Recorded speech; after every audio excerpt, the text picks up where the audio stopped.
maybe the lateness of the hour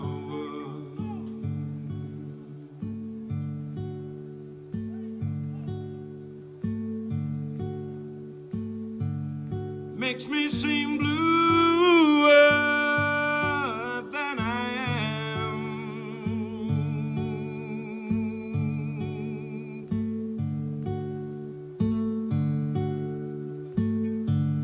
But in my heart there is a shower.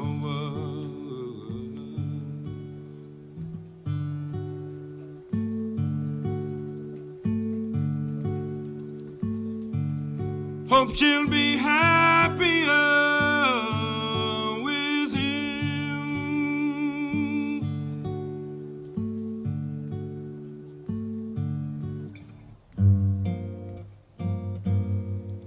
I can't believe that she don't wanna see me.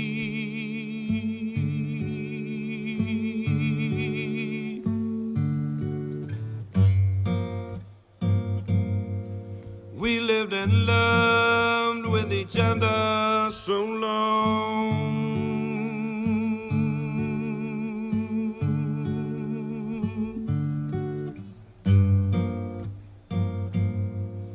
I never thought that she really would leave me.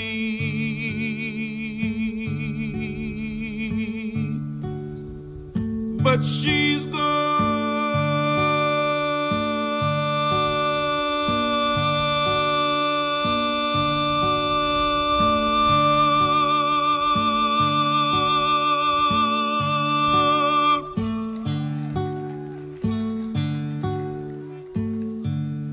Maybe the darkness of the hour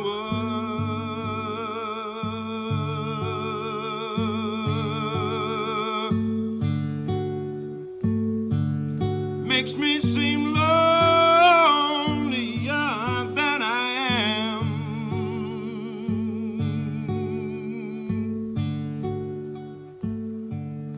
Over the darkness I have no power.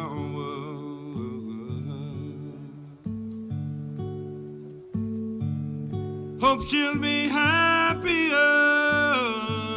with him.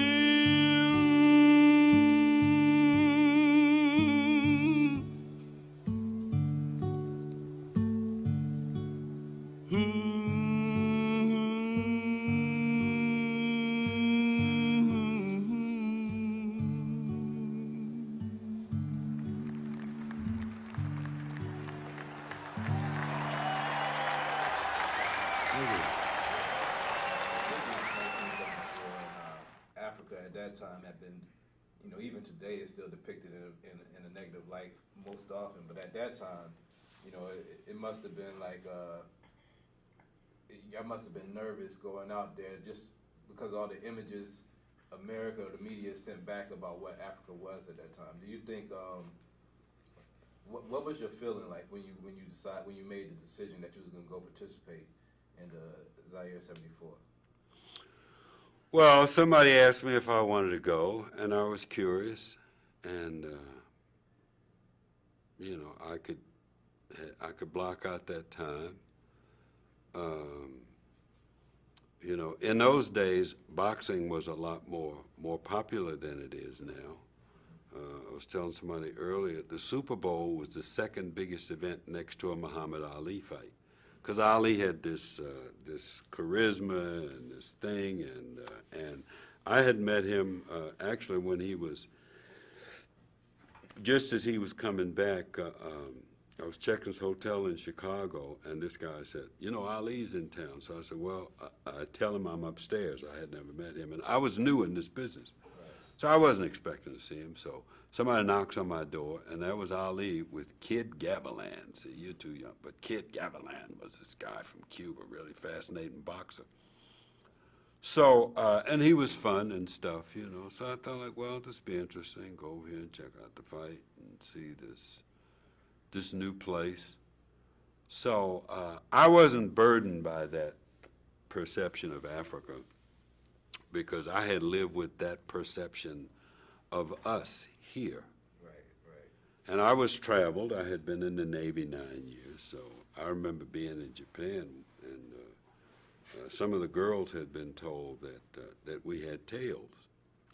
So I made this visual in my mind, and we had been told that they had horizontal hoo-hoos. You heard that myth? I haven't heard that one. Oh, man, you don't know all the good stuff, man. This is good stuff, you know. Well, use your imagination. Right. And so I pictured this brother and this girl circling each other, her looking for his tail and him trying to see if hers was horizontal instead of vertical, you know. So I had lived with those myths all my life. So I expected myths, you know.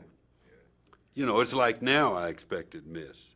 I'm 70 years old, so when some guy 20 years old walks up to me and says, "Hey, dude," he's making assumptions, you see. So I have to accommodate him. So